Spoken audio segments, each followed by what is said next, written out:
Wabarakatuh. Tong tong tong tong tong. Om Swastiastu, Namo Buddhaya, Salam, Salam Rahayu, Salam Kebajikan, Salam Taklim Ma'rifat. Nah, karena kebetulan pakai ini, ya, pakai kopiah Moskow, maka salamnya kami tambahi Hura.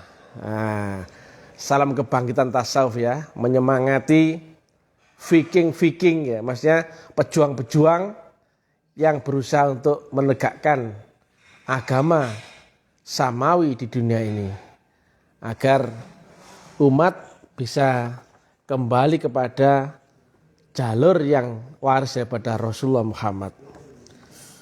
Kali ini adalah edisi siaran langsung, masih di tempat yang sama yaitu Makassar, tepatnya di Jalan Muhammad Jufri. Judul yang kita angkat kali ini adalah agama itu sangat sederhana. Pernah guru kami sampaikan, tidak ada hal yang paling sederhana kecuali agama. Tapi juga tidak ada hal yang paling sulit dikerjakan juga adalah agama itu sendiri. Prinsip agama sederhana, yaitu ketika kita ketemu guru yang mutlak, maka tinggal beradaptasi dengan sistemnya. Berproses dari input yang mutlak, yaitu dengan nur yang ditanamkan dalam kalbu manusianya, sesuai dengan Asy-Syura 52, kemudian lewat sistem yang mutlak, yaitu sistem ketuhanan, maka outputnya otomatis pasti mutlak. Nah, itu sederhana. Gambarnya sederhana itu. Tapi prakteknya itu sangat sulit. Nah, karena apa? Kita akan melawan subjektivitas sendiri, kita melawan nafsu kita sendiri, kita melawan keterbatasan kita sendiri. Sementara orang itu pasti punya selera, punya nafsu, punya batasan, punya cocok-cocokan. Nah itu. Akhirnya manusia itu membatasi dirinya sendiri sebatas yang dia cocok saja. Sebatas yang dia mampu saja. Padahal ada yang mestinya dia tidak mampu, padahal bisa. Tapi dibikinnya mindsetnya itu seolah nggak mampu. Maka orang-orang ini terpenjara dengan batas akal nalarnya sendiri. Makanya agama mestinya diterangkan secara ilmiah, eksak, ilmu pasti, yang itu menggugurkan seluruh subjektivitas. Jadi agama kalau diterangkan ilmiah itu bisa terima semua orang, baik itu Hindu, Buddha, Konghucu, Nasrani, Islam. Kalau diterangkan secara ilmiah kayak gini, semua orang bisa nerima. Jadi nggak lagi benturan, woi Islam yang benar, woi Kristen yang benar, nggak begitu lagi. Tapi kita ketemu pada kesadaran sudut pandang yang tertinggi. Nah, repotnya kan kalau sudah terdogma itu kan kita sulit menerima masukan orang lain, masukan dari sudut pandang orang lain. Sudah aku yang benar, kamu salah. Loh. Salahnya di mana, benarnya di mana? Nah, dia ini nggak bisa jelasin. Udahlah, jangan nanya, pokoknya aku yang benar kayak gitu. Itu dogma. Dogma juga itu sesuatu yang kau yakini, kau percayai, tapi tidak bisa kau buktikan. Ya, sesuatu yang kau yakini, kau percayai, tapi kamu tidak bisa membuktikan. Nah, itu namanya dogma. Maka, mestinya agama itu diterangkan dengan bahasa yang ilmiah, yang sesuai dengan nalar orang, sehingga orang itu kemudian terbayang untuk bisa mempraktekkan, membuktikan agama sendiri. Lah kamu kalau mempercayai sesuatu, misalkan Tuhan itu ada, bisa kamu buktikan adanya. Karena nggak pernah terbukti, maka orang membatasi dengan keyakinan masing-masing. Loh ini semua ada karena Allah, aku ya Allah, ini ya Allah loh. Kan akhirnya apa? Kebenaran yang mengambang. Kebenaran yang subjektif, kebenaran yang versinya masing-masing itu keliru. Syahadat pun demikian, bersaksi tapi nggak ada yang disaksikan. Yo ini kan sudah dari sononya syahadat kayak gini loh. Mestinya diilmiahkan. Bahkan syahadat saja yang secara syariat asyhadu alla ilaha illallah wa asyhadu anna muhammadar rasulullah, orang nggak ada yang bisa mempraktekkan. Prakteknya syahadat itu apa? Ya menyaksikan, kan gitu ya. Aku bersaksi. Prakteknya apa? Ya menyaksikan. Kalau aku berlari, berarti prakteknya apa? Ya berlari. Aku minum, prakteknya apa? Ya minum, gini loh. Bukan kok kemudian teori dogmanya diucap berulang-ulang. Nah, agama itu sangat sederhana. Tetapi menjadi ruwet, bulat, jelimet. Apa ya? Karena apa? Ada orang-orang yang menjadikan agama itu dogma dan memberikan pengetahuan yang bukan haknya. Yang agama itu mestinya pengetahuan turun dari langit. Bukan dari teori, diskusi, bukan itu.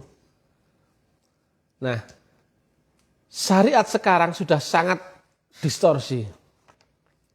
Syariat itu mestinya adalah pengenalan hukum, kaidah, norma, aturan, undang-undang. Pengenalan saja, narasi, prolog. Setelah itu ya mesti praktek. Bukan kok dibahas ujung ke ujung dengan syariat. Enggak bisa. Teori ya teori. Teorinya saya minum, ya cuman minumlah begini-begini. Kalau prakteknya, ini dipraktekkan begini loh. Nah.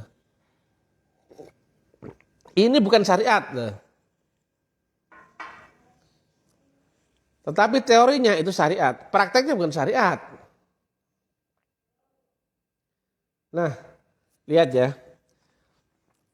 Jika ada aturan undang-undang, baiat penanaman nur adalah yang akil balik. Yang itu misalkan ya, laki-laki ya, pria umurnya paling kelas berapa tuh? 1 SD apa kelas 2 SD ya? Kelas 2 SD apa? SMP. SMP kelas 1 ya. Nah, karena apa? Berarti syariat itu diajarkan sebelum itu. Maka setelah akil balik, orang itu, anak itu mestinya sudah belajar tarekatullah. Maka syarat orang masuk baiat tarekat adalah saat dia akil balik. Nah, baik anak-anak cewek atau anak laki-laki itu baiat adalah syaratnya ketika dia telah akil balik. Berarti dia sudah boleh memasuki dimensi ilmu tarekat ketika dia sudah balik. Nah sebelum balik dia ada di pelajaran syariat. Dia diajari nama Tuhannya, dia diajari setelah dunia ini itu ada akhirat. Diajari sholat 5 waktu itu begini cara syariatnya. Lah ini loh Masya Allah, akhirnya apa? Karena sudah distorsi. Anak kecil sampai dewasa sampai tauwek pun syariat melulu loh, aneh. Kapan naik kelas menjadi tarekat, hakikat apalagi makrifat? Lihat ya, kalau ada syaratnya orang baiat masuk tarekat adalah akil balik, berarti awal dia sudah diizinkan belajar ilmu tarekat adalah saat dia balik. Berarti sebelum itu dia mestinya belajar syariat. Nah sekarang kan syariat diajarkan mulai anak-anak, remaja, dewasa sampai tua syariat. Keliru, goblok. Bikin malu saja. Sekarang ini mohon maaf ya, teori syariat sudah menjamur di mana-mana. Semua orang sudah tahu. Sholat itu begini caranya, haji ya begitu caranya. Kalau nggak paham tentang syariat haji, orang mau berangkat haji, tanyalah syariatnya lagi. Nah, itu boleh. Kalau misalkan lupa cara sholat subuh, ya tanyalah caranya. Tapi kamu sudah bisa sholat subuh syariatnya.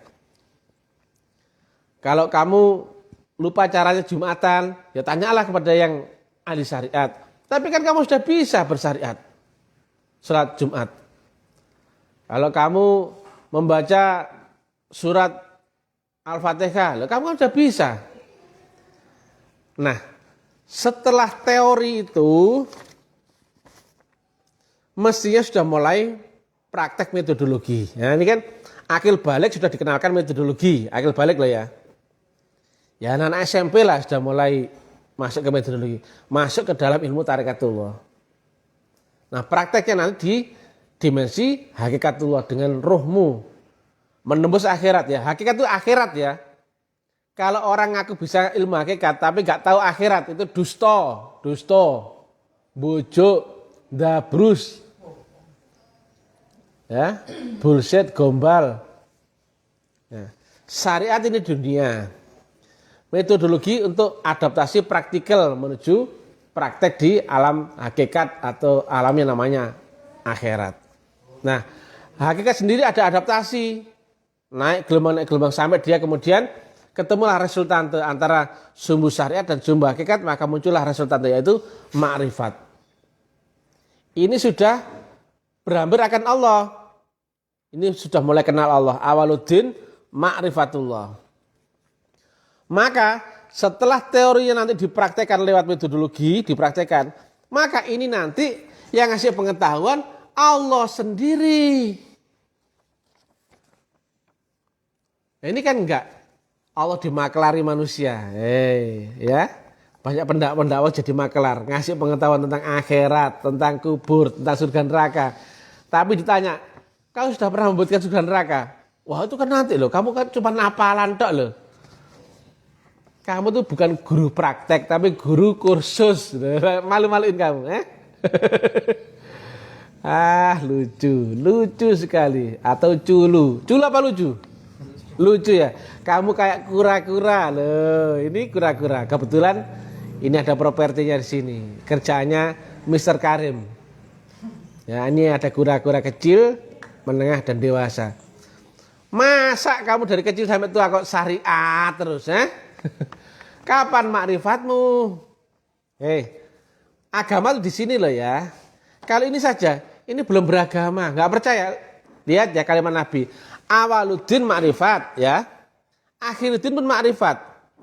Berarti awal dan akhir agama adalah makrifat. Loh. Maka jika kau belum makrifat, kau belum kenal Allah, kalau belum beserta dengan Allah, belum berkekalan dengan Allah, kau pun belum beragama. Kalimat mana yang menerangkan syariat itu agama? Kalimat mana? Jalannya memang lewat syariat, ya. Jalannya pun nanti mesti lewat hakikat. Kalau syariat saja nanti akan fasik kata Nabi. Hakikat saja akan sindik, mesti keduanya jalannya. Tapi syariat itu bukan agama. Hakikat pun bukan agama. Jadi keduanya sampai maka akan ada reaksi Allah. Itulah yang agama. Ada faktor Allah, ada campur tangan Allah. Yang ngajarin nanti Allah sendiri. Bukan lagi manusia, bukan pula Rasul. Tapi Allah sendiri. Itu yang namanya wahyu. Itu yang namanya laduni. Dia mengajarimu lewat kolbumu. Langsung tanpa ada campur tangan manusia. Manusia nanti hanya sebagai alatnya Tuhan aja untuk ngajari kamu. Loh. Di alam hakikat sudah nggak ada apa-apa selain kau saja sama gelombang itu. Loh. Sudah nggak ada guru ngaji, nggak ada ustadz, nggak ada ulama, nggak ada kiai. Loh. Yang ada hanyalah engkau sedang berhadapan-hadapan dengan gurumu. Yang gurumu ternyata dalam hal ini adalah Allahu subhanahu wa ta'ala. Fa'ainama tuwallu fasamma wajhullah. Di mana kau arahkan pandangan, situlah wajah Allah. Loh. Masih ada manusia? Enggak ada. Masih ada masjid? Enggak ada. Masih ada kambing, domba, kucing, anjing? Enggak ada. Semuanya adalah wajah Allah. Loh. Itu hakikat. Nyampe sini nanti, ada lagi ayatnya. Wa huwa ma'akum aina ma kuntum. Loh. Di mana kau berada, situlah pula Allah berada. Loh. Maka kau adalah dia nantinya. Kau diajari. Zahirmu, stasionermu, jasmanimu tetap kamu. Tapi isinya sudah hilang dirimu, sudah dia sendiri. Pikiranmu pun sudah pikiran dia, pandangan dia. Wa ma ramaita idh ramaita. Loh. Bukanlah dia memandang Muhammad, tetapi akulah matanya.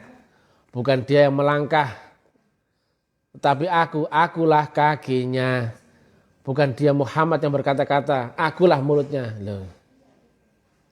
Zahirnya tetap stasionernya, tapi isinya sudah diambil alih oleh Allah Subhanahu wa taala. Itu makrifat. Yang tadi juga hakikat. Tapi hakikat nggak ada ya, mesti lewat pelajaran metodologi. Metodologi itu adalah syariatnya praktek loh. Itu syariat praktek. Kalau ini masih teori. Kalau praktikalnya, teknikalnya, metodologinya itu namanya tarekat. Prakteknya di alam hakikat, yaitu di dimensi ruhmu, di alam akhirat. Ya masih nembus dong. Kamu udah dicuci otak bahwa akhir itu nanti nunggu kau mati, longok-longok di dunia. Padahal ya, wal asri innal insana lafi khusrin illa loh. Demi masa, demi waktu. Manfaatkan betul-betul waktumu itu. Carilah Tuhan, carilah kemenangan saat kau dihidupkan di duniamu itu. Sehingga kau bisa menembus akhirat, menembus kemenangan itu di dunia. Nah, makanya agama itu sederhana. Flow-nya itu adalah input lewat sistem output. Inputnya mesti ada faktor Tuhan dan nur kitab. Itu unsur Allah. Lewat sistemnya Allah, yaitu ya sudah baiat, wirid sendiri, wirid jamaah, suluk, dan bakti. Kemudian outputnya pasti mutlak. Input mutlak, sistem mutlak, mutlak berarti adaptasimu yang masih relatif. Kamu tidak mendahulukan urusan Tuhan. Kamu belum total. Rukun syaratmu belum terpenuhi. Lah, jadi ketahuan. Bang, kenapa bang saya belum bisa mutlak, belum bisa menang? Karena adaptasimu dengan sistem itu belum mutlak. Sama halnya ya, R ya, relatif ya, menggandeng tak terhingga, mestinya hasilnya adalah tak terhingga. Kenapa kok menggandeng mutlak? Hasilnya relatif. Penakut, pemalu. Kemudian apa? Amatiran, kalahan, sembunyi, pecundang. Ya, bikin malu saja. Ahli tarekat kok masih kayak gitu ya. Bikin malu. Mestinya kau menggandeng Tuhan yang maha mutlak, outputnya menang dong dunia akhirat. Di semua dimensi. Nyatanya kamu dakwah saja takut. Atau malu. Atau nggak ngerti. Loh, powermu lemah. Powermu lemah. Guys, goblok ya. Entah apapun ceritanya yang nggak berani berdakwah menjelaskan metodologi itu adalah powernya kecil. Nah, kalau guru kami profesor itu kalau ngomong kecil karena bateraimu masih kecil. Nah, bikin malu saja. Makanya kata guru kami, kau harus menang di setiap dimensi. Beliau gambarkan raja cacing, wujudnya cacing. Sekuat-kuatnya raja cacing cuma wujud cacing. Lewatlah anak ayam. Raja cacing dipatok ayam biarpun anak-anak, betul gak? Dia raja tapi di alam cacing. Raja di kandangmu sendiri. Tapi begitu keluar ke dimensi lebih tinggi, dipatoklah sama ayam. Anak-anak itu. Raja ayam berupa apa? Ayam pula, iya. Raja ayam pun berupa ayam. Dia raja di alam ayam. Tapi begitu lewat garangan, disikat sama garangan. Loh. Begitu pula raja garangan, ya garangan pula kan gitu. Ketemu anjing, disikat sama anjing, lari dia. Anjing pun begitu, disikat sama macan. Macan disikat sama gorila, gorila disikat sama manusia. Itu kias. Artinya seorang yang beriman, seorang yang beserta dengan gelombang mutlak, kau menang di dimensimu, di dimensi dikubur, dimensi di barzah, dimanapun kau menang. Dimanapun alam kau menang. Gitu loh men. Dan gak ada keraguan untuk itu. Oh menang kok. beserta yang maha mutlak itu nggak ada ragu. Kalau masih ragu berarti baterai masih kecil. Teorinya listrik bisa menghidupkan AC, betul? Tapi ketika kau praktekkan, loh kok jeglek? Loh kok jeglek? Karena apa? Dayamu kecil. Blok, goblok. Bikin malu Mr. TM saja kayak gitu ya. Menang ya menang semuanya. Menang semua dimensi. Kalau kamu masih ada di dalam tempurung, berarti kamu masih jago kandang dalam tempurungmu. Kamu nggak kuat, nggak siap keluar menatap dunia yang luas ini, nggak siap kamu. Kamu terkungkung dengan dogmatisme sendiri. Akulah yang benar, akulah yang hebat. Guruku hebat, guruku waris. Begitu keluar ayam, dipatok ayam, cuk mati kau. Geli-geli sedap aja kau ini ya. Malulah kayak gini lah. Macam awak tak benar saja ini ya. Pakcik, makcik, kasihlah ajar orang ini. Jadi menang itu di seluruh dimensi. Karena apa? Kau pakai dimensi atas.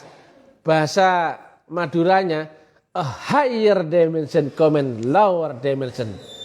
Ketika kau ada di dimensi lebih tinggi, dimensi di bawahmu otomatis tunduk, ngikut, patuh. Loh, gitu loh. Lah kamu dimensi masih debat aja, membahas benar salah, membahas waris tidak, membahas sah apa enggak. Powermu sendiri enggak ada, bikin malu. Nah kalau ini ya, kalau di medsos disebut orang bajingan, disebut orang kafir, disebut orang syirik, disebut orang edan, disebut orang apa? Sesat, disebut orang dipecat, ya. Disebut apa aja, enggak masalah, tetap menang. Taklim ma'rifat gak tambah kecil loh, tambah gawede loh ini. Karena merangkul semua orang. Orang kejawen, Hindu, Buddha, ahli kelamin apapun tak rangkul, enggak pernah saya bentur.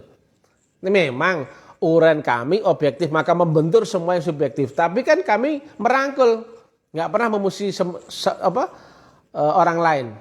Tapi kalau dimuji, oh pasti. Tapi kan enggak pernah kena. Dimuji apapun enggak pernah tembus, siapa enggak? Karena saya enggak lagi di dimensi ini. Pesawat kalau terbang enggak di sini lainnya, tapi di atas awan, betul enggak? Dia enggak lagi di atmosfer, tapi terbang di stratosfer. Di sini masih ada awan, badai, topan, angin, petir, burung. Di sini enggak ada.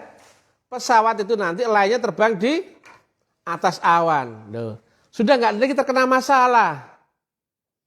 Jasmaninya di sini stasionernya, tapi gelombang sudah di sini. Enggak kena masalah. Ayatnya adalah tidak mendatangkan mudarat bumi dan langit bagi siapa yang beserta dengan aku. Tidak ada kamu kalah dan gagal bagi siapa yang beserta dengan aku. Itu buktikan, bukan cuma dogma. Nah, kalau yang komen-komen di uran-uran saya dan nyinyir-nyinyir itu, silahkan nggak apa-apa. Kamu merasa hebat silahkan. Ini teori, iya silahkan. Tapi kami kan makin besar, nggak terjangkau, ya nggak? Kalau memusikul pun nggak kena loh. Min X dimutlakan sama dengan apa? X plus X dimutlakan sama dengan X. Nggak ada lagi positif negatif, nggak ada lagi kawan dan lawan loh. Nah, makanya begitu taklim ma'rifat muncul di permukaan, lainnya banyak yang ludes, tumpes, ambles.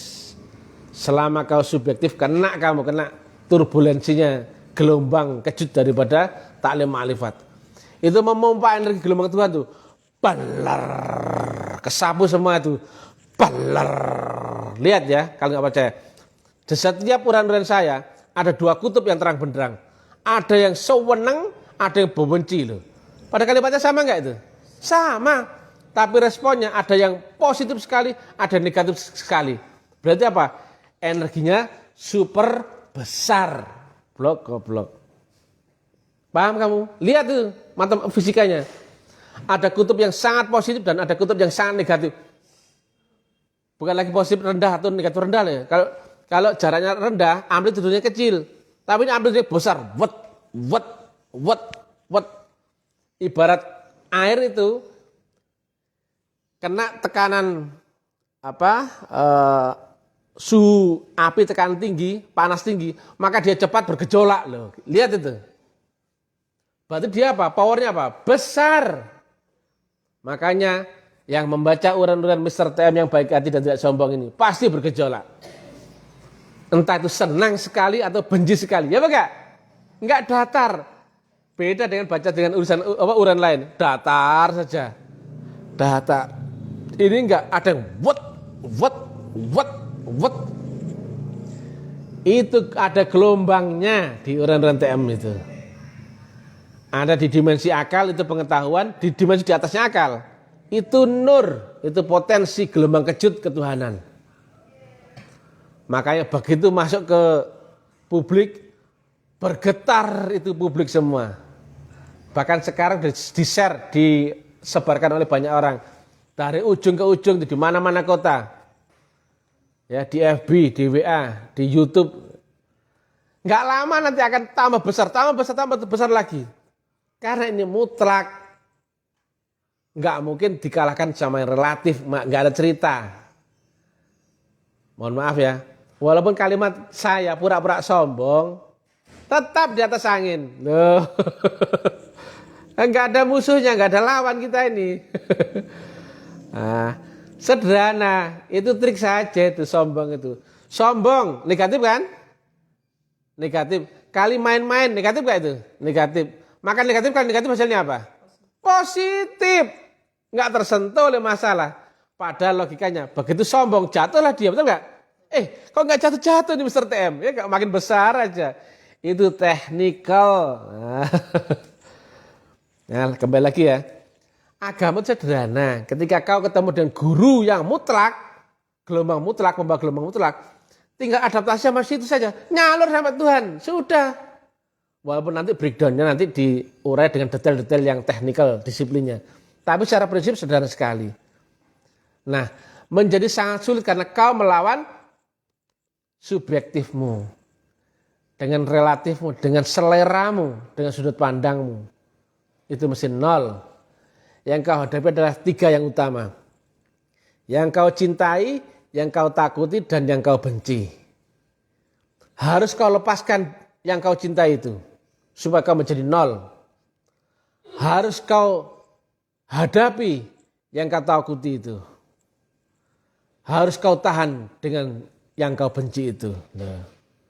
Maka ketika kau berhadapan dengan apa? Aku masih cinta ini enggak? Kalau masih ada cinta, kembalikan kepada Tuhan. Kalau aku masih cinta ini, kembalikan lagi sama Tuhan. Kalau ini aku masih benci, masih aku takuti, akan aku hadapi. Loh itu loh. Rata-rata orang tidak siap ketika harus menghadapi subjektifnya sendiri. Itu kalimat Nabi, lawan terberatmu adalah dirimu sendiri. Dan kalimat Nabi, dunia adalah penjara bagi orang beriman. Sementara orang beriman itu mestinya yang orang mendapatkan nur, dia itu mestinya itu bisa mi'raj, melewati akhirat yang berlapis-lapis sampai ke hadirat Allah Ta'ala. Tapi selama kau terpenjara dunia, engkau nggak pernah bisa lepas daripada duniamu. Akhirat cuma fiktif. Ya. Tapi kalau kau bisa menguasai, masuk ke dimensi ultrasonor, ultrasadar, atau alam di atasnya kesadaran duniamu, engkau pasti menang. Itu saja. Tapi lawanmu adalah awalnya masih dirimu sendiri. Ada banyak teknologi di sini. Ketika kau bisa lompat ke sini melewati kematianmu ini, maka kau di atas angin. Maka kata Nabi, duniamu nanti hanya sebagai mimpi atau fata morgana. Betul ya? Ketika kau masuk ke akhirat yang lebih nyata, duniamu cuma mimpi atau fata morgana. Lah kira-kira menang mana? Orang di alam nyata sama orang mimpi yang ngorok-ngorok itu. Ya tinggal ketaki saja dia. Goyang air panas dia. Iya enggak loh?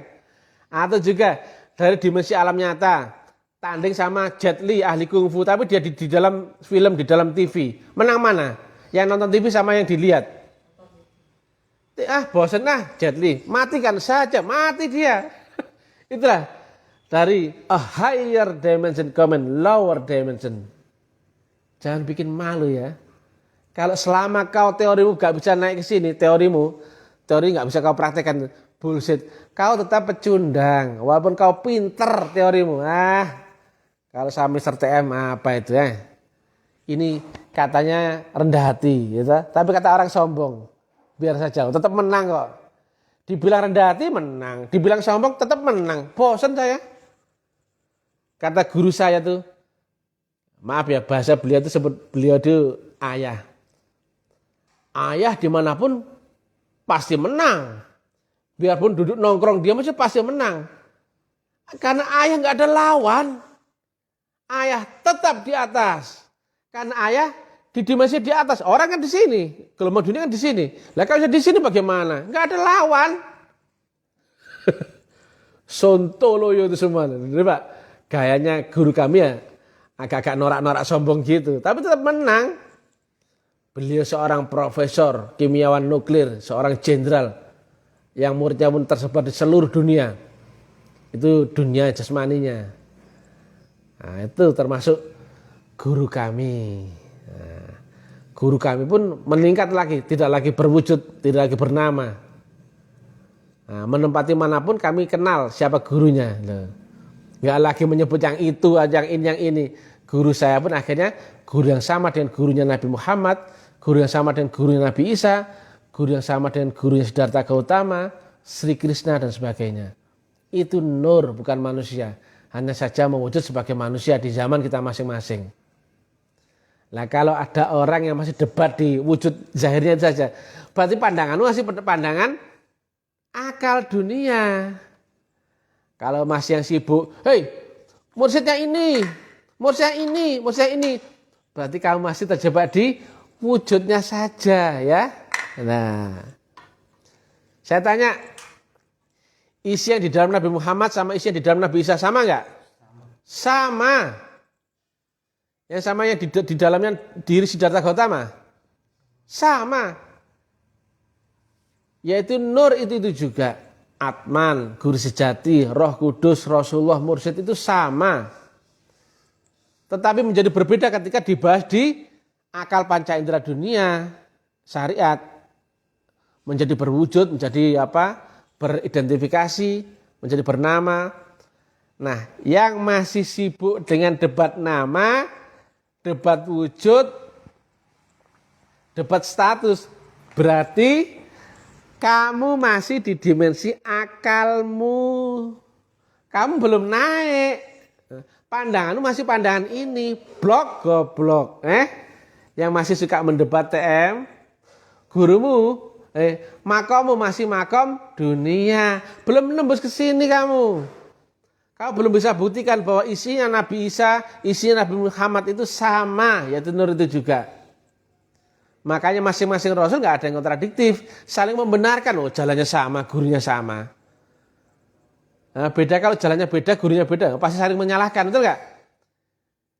Makanya siapa yang masih debat tentang status quo, bener-beneran, waris-warisan, sah-sahan, atau senior-senioran, berarti kamu masih di dalam tempurung duniamu, goblok, bikin malu. Aku aja malu. Malu ini. Malu sekali. Masa pelaku tasawuf, pelaku tarekat masih debat itu kayak anak-anak. Lucu-lucu. Kalau datang ke sini tak kamplengi kamu semua. Bikin malu Mr. TM. Demikian juga masih penakut gak berani dakwah. Berarti potensimu masih kecil. Kalau nggak pemalu, penakut, ya kamu tuh masih amatiran. Blok, goblok. Logis gak ini? Logis. Kalau kamu beserta yang maha mutlak, kamu nggak ada lagi rasa ragu, was-was atau takut. Kalau kamu yang beserta yang maha akbar, lainnya lembut. Kalau kamu beserta yang maha kuasa, lainnya rata. Gitu loh. Lah kalau masih penakut, kamu masih beserta bebek, cucuk, meo. Hanya jago kandang. Keluar, takut kamu dipatok ayam. Takut resiko, takut masalah. Iya apa enggak? Lucu atau culu? Lucu apa culu? Ya sama-sama menjijikkan itu ya. ya ginilah. Maka agama sederhana. Temukan dulu orang yang membawa silah dan berbaiat di situ ditanyakan lur, maka ikuti sistem dengan disiplin tinggi. Outputnya sudah pasti akan sampai. Ya, disiplin tinggi. Di breakdown lagi, mesti paham rukun syaratnya, teknikalnya, dan saluran frekuensi gelombangnya. Disiplin tinggi.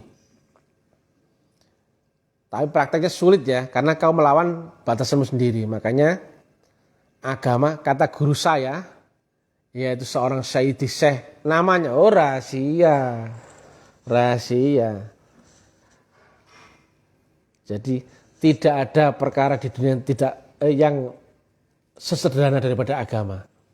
Tapi juga tidak ada perkara yang lebih sulit ketimbang agama sendiri. Karena sulit untuk mempraktekannya. Padahal rumusnya sangat sederhana. Tapi karena sederhana kau melawan dirimu sendiri. Dengan relatifmu, egomu, keterbatasanmu, kelemahanmu, itu semua itu. Sehingga kau rata-rata tidak kuat melawan nafsunya. Nafsu itu pasti mengarahkan akal dengan yang enak-enak. Betul nggak? Aman, nyaman, tenang, senang, gembira. Itu maunya nafsu. Betul nggak? Santai. Yang nggak enak, nafsu nggak mau. Iya nggak? Maka engkau melawan nafsu adalah kau siap-siap melawan yang enak-enak menurut akalmu. Yang nggak mungkin menurut akalmu. Itu sangat sulit. Makanya jangankan cara manual, memakai teknologi saja belum tentu sampai jika nggak disiplin tinggi. Apalagi kau mau menuju Tuhan dengan cara manualmu, goblokmu itu loh. Jarak sini sama sini loh, sini sama sini. Jarak 10 kilo, bisa nggak dengan cara manual? Nggak bisa. Ini satu dimensi horizontal. Walaupun ini sudah menjadi metafisik kan nggak terjangkau oleh panca indera. Lah gimana lagi dengan Allah Ta'ala yang kata Nabi ada 7 dimensi langit? Langit loh ya, nggak jarak loh ya. Kalau jarak ada angkanya. Kalau langit dimensinya loh. Mana mungkin kamu mau menuju Allah Ta'ala, mau mi'raj, mau ma'rifat tanpa lewat metodologi? Nggak mungkin. Goblok. Ya. Nah, ngeri-ngeri sedap bahasanya Mr. TM ini, walaupun ngiyateli, ngwaplei, menjengkelkan, tapi ngangeni, dicari banyak orang, ya ta? Walaupun yang menghujat banyak, tapi lihat ya, lihat di followernya, ribuan itu, sudah mendekati mau 8.000 itu. Dan pertemanan sudah 5.000, sudah penuh loh. Tempo sekejap saya dakwah sudah demikian banyak yang memfollow ya. Sudah berapa itu? 7.500 sama 5.000 berapa? 12.500 loh. Yang jadi follower Mr. TM yang baik hati nggak sombong ini. Karena dakwanya terang-terangan, logis, nalar loh. Lainnya bulat ya untuk hansip. Ditanya wujudnya Allah, ada yang jawab nggak? Ditanya teknik mi'raj, ada yang jawab nggak? Ditanya Rasulullah zaman ini siapa, ada yang jawab nggak? Ditanya teknik menembus akhirat, jawab nggak? Ditanya untuk apa ya? Untuk sholat khusyuk, ada yang jawab nggak? Semuanya cuma cerita. Kalau kamu pelaku, jawab dong, terangkan itu detailnya. Gimana cara menerima wahyu dan sebagainya? Kan nggak ada yang bisa terangkan. Oke ya, guys goblok, sobat goblok, yang pintar cuma Mr. TM ya. Sedunianya yang pintar cuma Mr. TM. Kata siapa? Katanya cocotnya Mr. TM sendiri ya. Oke, just kidding. Jangan ada yang terpancing ya, marah-marah, benci, karena aku dan kau adalah satu ya. Aku mencintamu dan kau pun mencintaiku. Oke? Salam rahayu, salam kebajikan, salam kebangkitan tasawuf ilmiah, salam ta'lim ma'rifat. Wassalamualaikum warahmatullahi wabarakatuh. Tong tong tong tong tong.